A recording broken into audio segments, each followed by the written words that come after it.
everybody. Last session of the day, standing between you and the wonderful IPAs of New York. I'm from the UK, so interesting to compare it. Originally from South Africa, living in the UK now. I work for Amazing Labs as a business developer.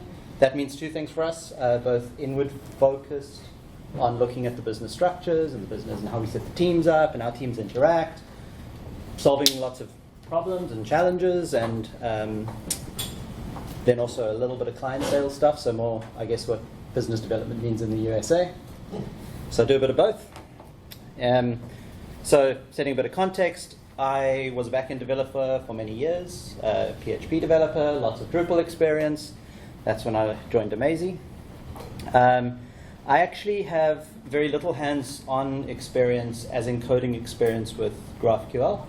In fact, the 1, 2, 3 people in front of me from Amazing Labs have way more practical experience with it. But I've seen multiple teams using GraphQL to solve various challenges at Amazing. And I've also seen the Amazing.io hosting product, GraphQL API being developed, and I've used it to do various things. So what I'm really going to present here is a kind of consolidated opinion, I guess, on how GraphQL might be used to decouple what are currently tightly coupled teams. And importantly, while still prioritizing collaboration and communication. When I talk about decoupling teams, I don't mean to suggest that we should create silos. That's something very important, and just ask everybody to keep that in mind as we go. Cool. So let's imagine together. You work for a company which manufactures 3D printers for the prosthetics industry. So this is kind of very loosely based on a case we're working on at the moment at Amazing. Industries and products have been changed to protect the innocent. You run a team of web developers skilled in Drupal 8. Drupal 8's only really in here because Amazing Labs works with Drupal 8, and it gives me an opportunity to talk about it. But this could really apply to any kind of web technology. And you need to develop a website to support your sales and marketing efforts. But you also need to build a mobile application for prostheticists to register their 3D printers. I've been practicing that word all day, and I still can't quite get it right, but it was too late to change it.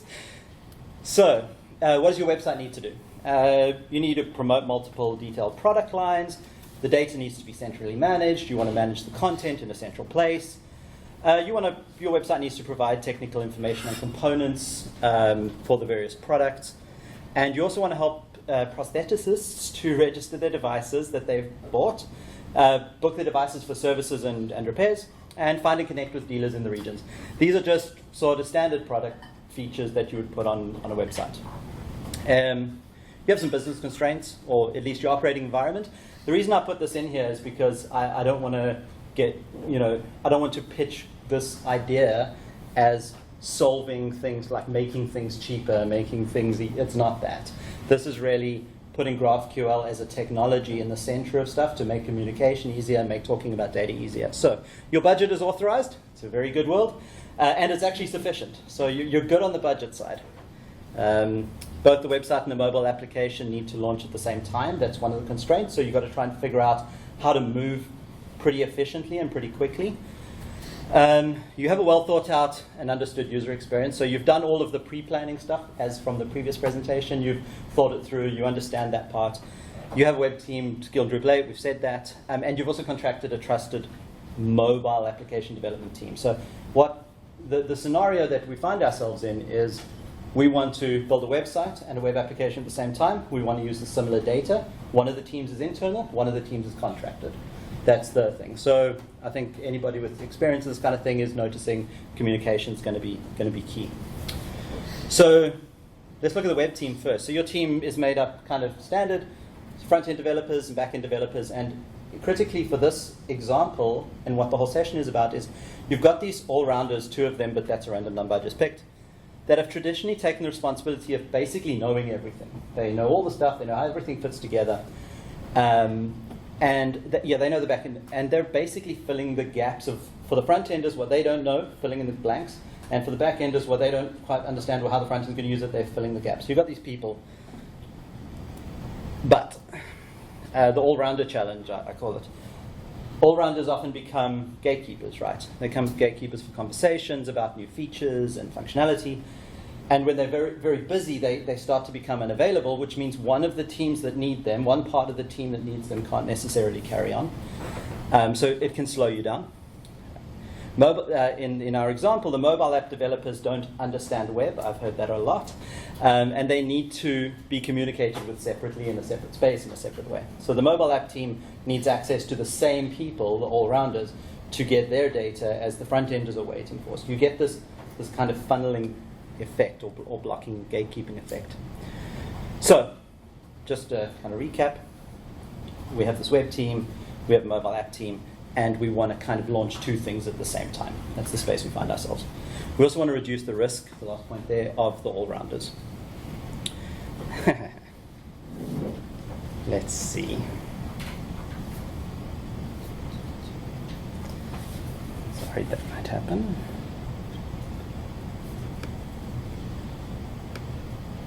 Okay, so the only slide that I need you to see is this slide actually says, just use your imagination, what is GraphQL?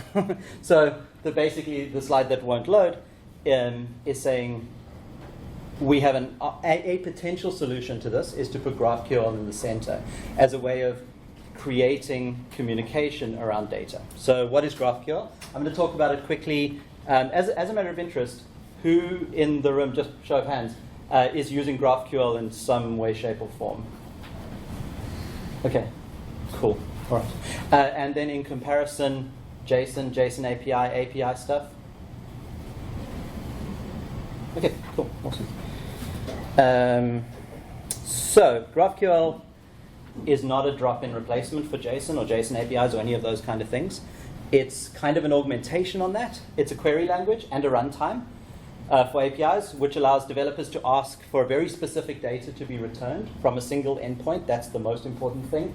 If anybody's ever worked with something like the Jira API and tried to somehow discover what's available to you, it's insane. There's like 15 different versions of the API, and it's super hard to discover what's available. GraphQL kind of helps to fix that, because it's both a query language and a runtime, and it is in itself queryable. So it's like kind of quite meta. You can actually ask it what is available, and it's all from a single endpoint. So you don't have to like go and look for different URLs.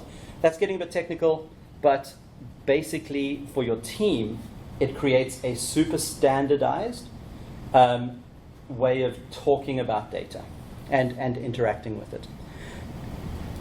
So who's using GraphQL? You'd be in good company. Facebook, obviously taking a big lead there. GitHub, Pinterest, blah, blah, blah. Of course, Amazing Labs. We use it frequently in lots of our products, lots of our projects. Amazing.io uses it, so it's very much part of the Amazing group. Amazing Labs also, Philip Mellab is a contributor and one of the maintainers of the GraphQL module for Drupal. So we do a lot with GraphQL. And really, GraphQL and Drupal is really a conversation about the art of the possible. It's not the only way of getting data in and out of Drupal by any means. It's the way that we've chosen and that we use a lot. The other standard one is very much a JSON one, and that's driven a lot more by Acquia. But there's a couple of reasons to decouple Drupal, and that's empowering backend developers to expose data in a standard way. So there's less chance for backend developers to go on a crazy mission in separate directions, and one part of the API works like this, and another part of the API works like that, and a third part works like this, and depending on which backend developer, you can kind of see their personalities coming out in the APIs. There's less chance of that because a lot more is standardized. More importantly, decoupling kind of changes the conversation. It puts the front-enders and people consuming the data very much in the driver's seat. And it does that by turning it from a push system where backenders are pushing stuff in the API and saying, here it is, to a pull system where front-enders and other people consuming the data can actually find out what's available and pick and choose what they want. So it gives a lot more control to the people using the API, and it does it up front. And I'd like to say thank you to Stu back there, because I basically copied and reworded your slide. So thank you for that, Stu. So the important takeaway there is the switch from the push to the pull, right? So the practicalities of putting GraphQL in the center. There's basically what you want to, the way I see this working, and if we were faced with this exact project, the way that I would approach it is to get started, pull the key developers and the business people and the project managers and enough people into a room and actually start with a conversation. Start by describing your data, describe the schema, and do that by selecting a single scenario that is achievable in one single iteration by everybody.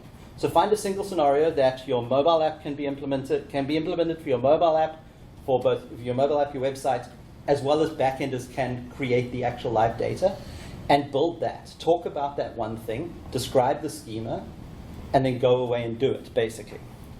Now, it's super important to pick something small enough. In the example of the 3D printer, it might be like show a product on the site and in the app. Like super, super simple. Choose the fields and build that. It's important at this point, if you really want to decouple the team so that they're not reliant on, welcome Felix. Hello. You're late to class, have a seat. If you really want to decouple your teams, it's important to create a language that everybody can speak about the data in the same way, regardless of if they're a front-end developer with 2 years experience or a back-end developer with 1 or 15. You want to create a language that is common, and this is something we all do, right? We all talk all the time. So you do that, examine your everyday language of the business, and make sure that what's coming out is not just a technical description, but also a shared way of talking about your data. This quote at the bottom here comes straight out of the GraphQL docs because they're actually really, really good from a business perspective, not just from a technical perspective. Naming things is hard but important, part of building APIs, so take the time to carefully consider it, essentially. This is probably the most important thing if you actually do give this a try.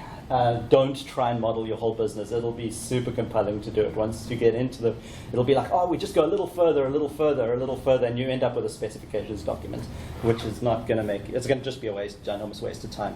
Again, straight out of the GraphQL docs, and I think it's very good sort of heads up.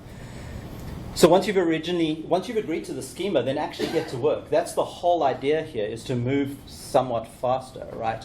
So get to work. Let the front-enders go work with some mock data and build the thing that they've agreed. Let the mobile app developers do exactly the same thing, works with some mock data. Simultaneously, the back-enders can actually build an implementation to provide that exact same data. And when you're ready, bring everybody together and actually connect all of the dots. So the key ideas here is that independent teams are empowered to build quickly, but independently. And once this initial scenario is built, there should be enough shared infrastructure to actually allow the teams to start to work even more independently. Now, depending on the complexity of the projects, you may have to do this several times before you get actual momentum. But the idea is that bring people together, have a conversation, agree on a schema, break apart, go work with that schema somewhat in isolation, then come back together and integrate it, and do that in small, achievable iterations. Quite quickly, I believe and I've seen to some extent, a decentralized process starts to emerge that allows developers from different domains to communicate and ask, front-ender can say to a back-ender, hey, I need the title for that type of, for that type of post, or I need a path to that thing. Or the example we were discussing earlier today was breadcrumbs.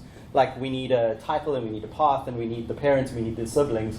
Once you've described that all of that's there, you can use the domain language, the GraphQL schema language, to request things, but also know how they're going to come out in the schema and start working with stuff immediately. So the goal for your project really would be talking about the data as actually prioritized and standardized. You have a shared way of doing it. So by decoupling your team, again, just to highlight, I'm not suggesting you create silos. There should be a shared language for devs to talk about, across domains to talk about the data. Front-end developers and app developers should have systematic and standard ways, will have a systematic and standard way for exploring the data. There's a great GraphQL Explorer that anybody, including business analysts and that sort of thing, can actually click around and see like, oh, so we have users in this thing, and users have email addresses, and email addresses have domain suppliers and all those sorts of things. Backend developers, of course, can extend the graph and API functionality, while the other silos, I just realized, carry on building. I left that sentence out. But while they carry on working, the work on the backend can kind of happen in parallel. And the whole idea here is that all teams are empowered to work independently. That's the important thing. There's an independent work can happen, but there's a shared way of collaborating. I can't remember what the slide was, so I'm going to encourage a really fast refresh here. Good. So yeah, okay. So this is no silver bullet, right? Like, there's lots of things we all know that happens in our industry. We get the latest and greatest thing, and it's going to solve all of the problems. This suggestion is not solving all of the problems. The need for product managers and/or project managers are not removed by this. You still need people to coordinate. GraphQL, or any tool for that matter, is not going to remove the requirement for teams to communicate and people to communicate. In fact, if anything, this is suggesting an increase in that kind of behavior, just in a more structured way, in a more standardized way. So hopefully using this, you should get reasonably skilled developers should have enough structure to be able to kind of come to the party and play, essentially, independently and with other developers. Yeah, so there's things obviously to watch out for. Again, just to highlight the 3D printer project example, you're still coordinating 3 teams. Like, GraphQL is not going to get rid of the fact that you're coordinating 3 teams and 2 product launches at the same time. And if you can get away with not doing that, that's probably better. Like, launch one thing at a time, get it right, launch the next thing. That's certainly what I would do. But in this example, hopefully having something like GraphQL at the center of the teams will allow those teams to hopefully move faster and independently while still relying on each other. There's definitely an efficiency to working with mock data, but I did a little bit of research on this because I haven't seen too much of this, and most of the blogs and the videos I watched, people are saying going live from working with mock data is often more complicated and tricky than you thought it would be. Plugging it into the actual thing is tricky. Particularly if you haven't done a lot of work on automating that and putting tests in place, which leads to the next point. High-performing teams in this, the ones I read about were at Netflix, and I've seen it with our teams. We're increasingly leaning on automated testing and front-end prototyping tools like Storybook and the stuff we saw from the previous presentation. And this further systematizes and managing changes to the graph as your database, as your API evolves and matures, things will break. And the more you've automated the process of catching what's breaking and fixing it sort of preemptively, or allowing even back-end developers to see that they've broken the front end, independent of a front-end developer or a project manager coming and shouting at them, that's even better.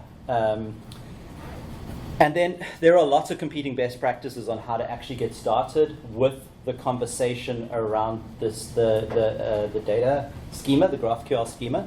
There's one approach is very much about doing the entire schema description up front.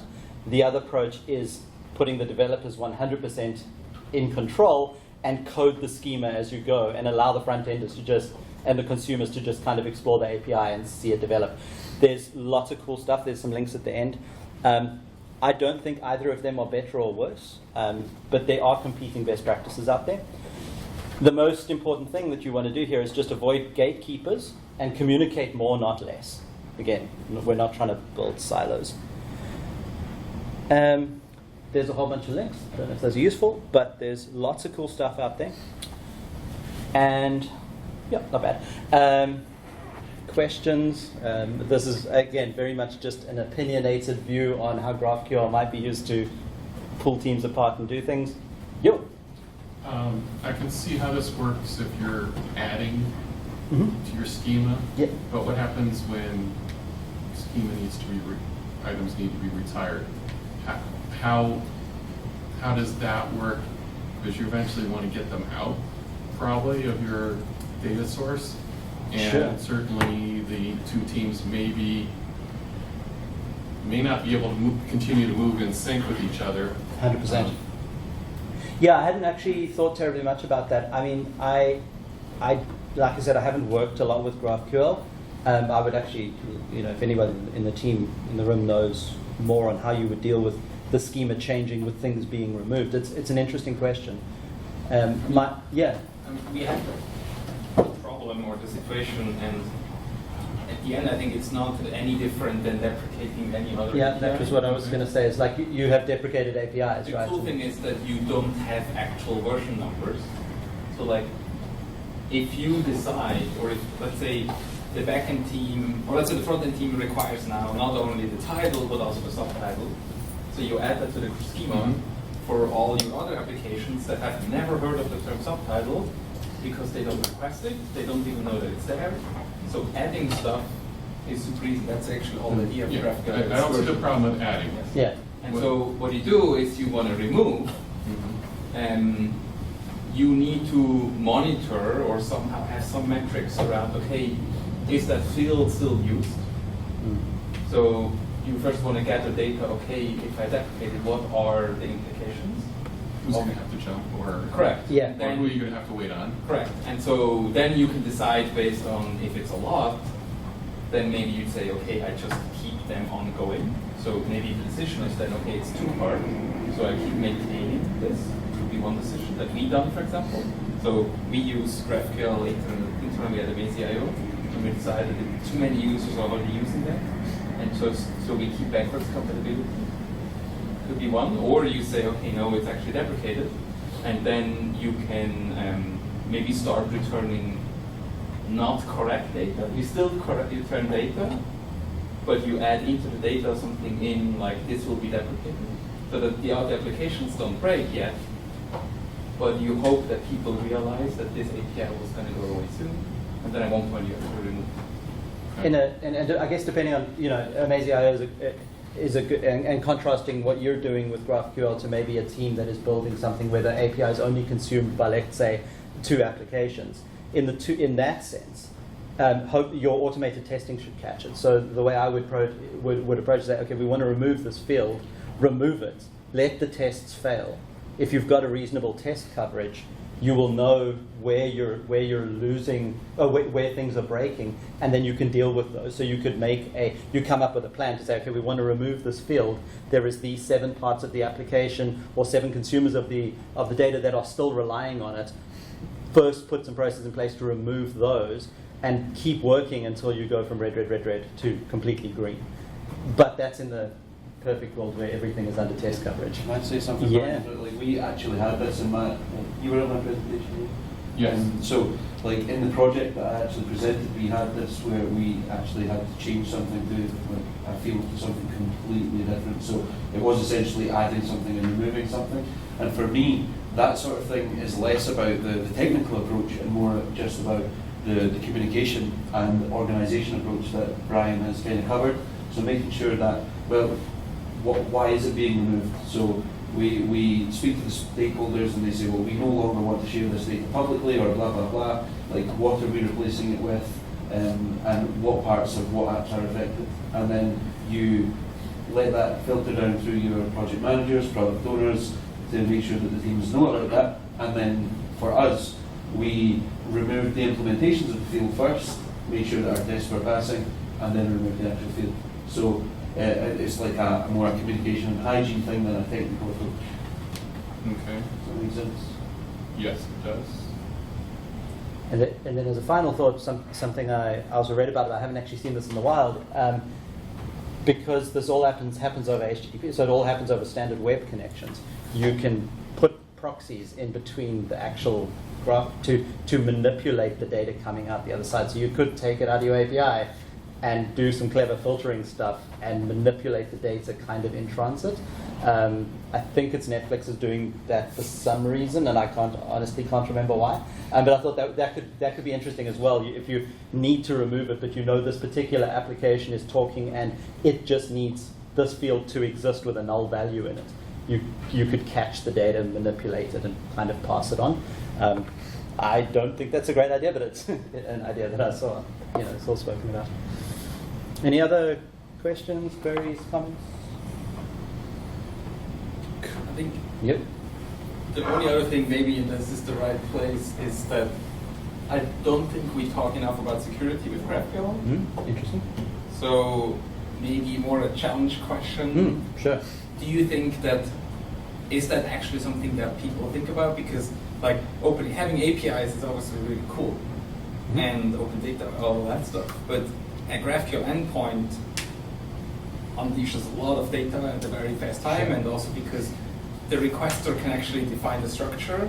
It's also very easy for like DDoS attack or like CPU exhaustion attacks that you can write like these endless. Sure, because it's kind of programmatic. It's way more programmatic than, let's say, a REST API was, right? And so, has it ever so far came up that like, okay, we also need to protect ourselves if we have GraphQL APIs publicly open? It certainly hasn't that much occurred to me, and I think it's because I generally, given the two businesses, I generally think of the lab side, and we are not generally making that stuff globally available. So just simply by firewalling it off, only the applications talking it, you can kind of control that with just sort of standard stuff. But it's a really good point. I mean, that's a very interesting thing that I need to dig into. I don't really have too much of an opinion on that, to be honest.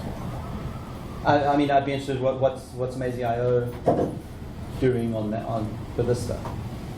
I mean, there's basically what you want to do is, as any other API, like it's not specifically to GraphQL. I think the attack vectors are just much bigger. And there, I think you just want to have proper measuring of like who actually uses your APIs and how much, and maybe have actual like DDoS preventions in there, so that if somebody does a lot of GraphQL requests, that it starts to block them out. Yeah.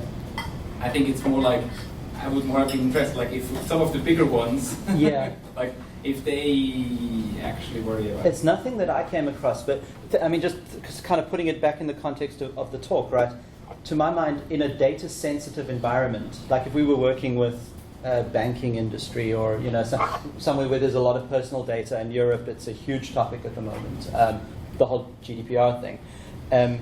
At that initial sort of setup where you start talking about the API and you start collaborating, you'd certainly have security people in there and some lawyers, and like really it would be about mixing technical people with the right business people to really talk about the data and create a shared language. So in the perfect world there, you would have the right people in the room right in the beginning to say, wait a minute, there's certain data here that if a request, if certain API is requested by a certain IP address range, it just should get null values, or it should be blanked out, or it should actually return a, sort of a 500 error or a 300 error or whatever.